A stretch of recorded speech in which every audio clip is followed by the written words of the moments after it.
Let's go to Des, who is in St. Paul, Minnesota. Des, you're on the Ken Coleman Show. Hi, Mr. Coleman. Thank you for taking my call. You bet, Des. What's going on today? Well, I would like to ask a question that may be somewhat uncomfortable to hear and discuss. That's fine. So essentially, I'm an HR officer and business strategist for a startup women-run company. Okay.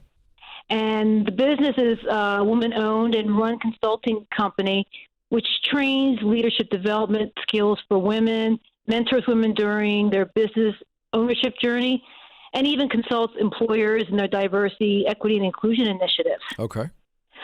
So we're facing a challenge right now that's becoming more and more difficult to navigate, and it's becoming very traumatizing.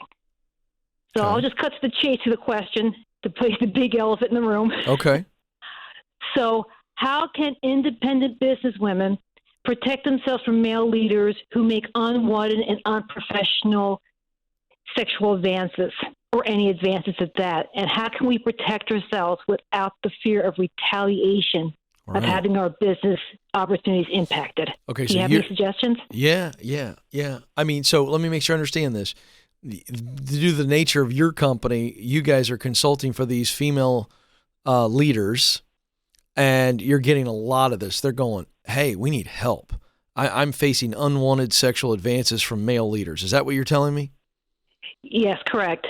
Yeah. And you're trying to say, how do we best advise them?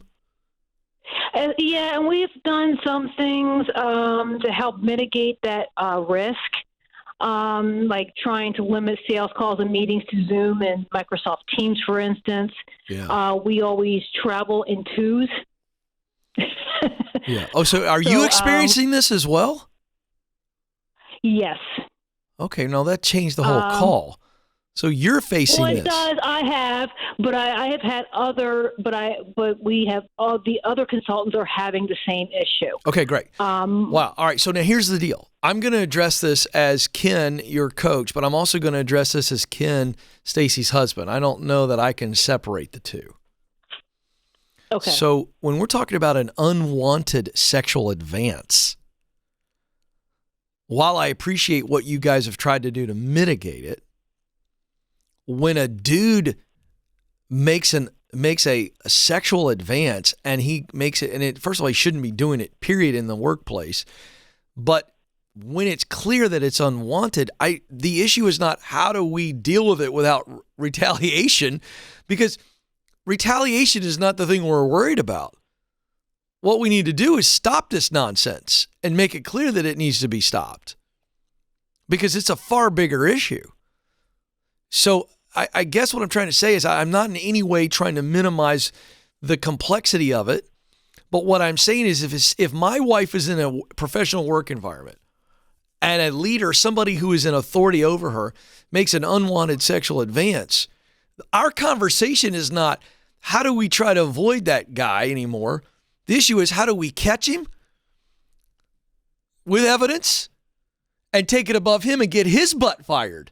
I'm more concerned about Stacy's retaliation and your retaliation than I am about you just trying to avoid it, because it is wrong for this stuff to go on, and it is wrong that you're focused, and not you're not wrong. I'm saying it is wrong in society, and it is horrible that you would have to try to come up with strategies to try to avoid it. Once it's happened once, we're trying to catch it and prove it the second time and get his butt fired.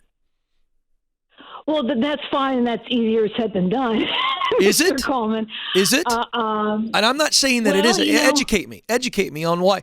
I mean, why are we trying to avoid the jerk as opposed to catch the jerk, prove the jerk with proof, and take it up the ladder to where this is lawsuit stuff, and anybody, even if they're a horrible leader and they love that guy, if they try to protect them with real evidence, you win anyway.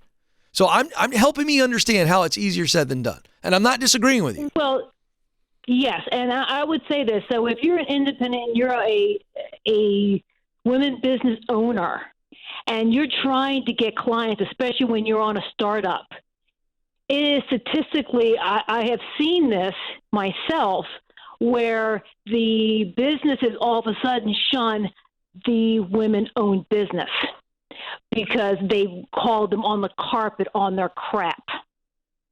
Yeah, but what's wrong with that? And what's wrong with that? We could. Oh, there's nothing wrong with that. Yeah, but my point is you're retaliation. Yeah, but my point is that you give me a so we've got some time here. We got a couple minutes to dive into this. So this is you are consulting women-owned businesses, independent. So they are entrepreneurs, solopreneurs, right? Yes, they're all entrepreneurs, and we we have several. No, I get that. I get that, but I want to make sure I understand your logic. So these women go and they try to sign up a client, which is another company. Am I still right? Sure. Yes. For their services or products or whatever. And in the engagement, whether they're trying to sign them up or they've already signed them up, and then all of a sudden a male executive at their client company makes an unwanted sexual advance. Is this what's happening? Well, it's sort of, but I think what we're doing here is that when I go to a sales call and I've been invited, they want to look at what our services are. I go to that business, and whether I go to that business or I meet them at a coffee shop, the sales call where essentially you get there and it's under false pretenses. Right, but here's my point. You called me saying, Ken, how do I deal with that without retaliation? But my point is, I feel like that's the wrong question, but correct me if I'm wrong. Here's where I'm coming at this. I want you to never work with that person again. Like, I don't want you to go, well, if we just do Zoom calls, well, if that guy's a creep, he's going to make that advance over the Zoom call just as he did at the coffee shop. Would you agree with that? Yeah, we would agree with that. But we do not, we don't do business with them anymore. Yeah, but so that's what I agree with. I think you go, look, if we lose business, we lose business. But we're not going to subject ourselves to guys who objectify you. But if this continues, we will not have business. That's not true. You're assuming that every company you work with is going to have a guy that's a total sexual creep. Well, it has been for us. It's not been every call, but it is becoming a essentially we're seeing it more and more. Essentially. I get it. And but we're trying. But you can't stop being to make it. I get it. But my point is that you can't solve the societal issue to where guys act that way. I wish we could, but they're just jerks out there who they're just looking for any kind of score, or it's some big game to them, and they objectify you because they find you attractive. That's wrong on every level. But my point is, you can't stop being in business. You've got a very awesome mission. You are helping women grow their businesses. And when they face that crap from men, they just got to turn around and go, nope, I'm not going to allow that. I'm not going to objectify myself and allow myself to be treated this way. And if I lose business on that, that is what it is. But there's plenty more business out there where there are good and decent people. That's all I'm saying. How can women address or call out the behavior while it's happening and still feel safe and confident to do so?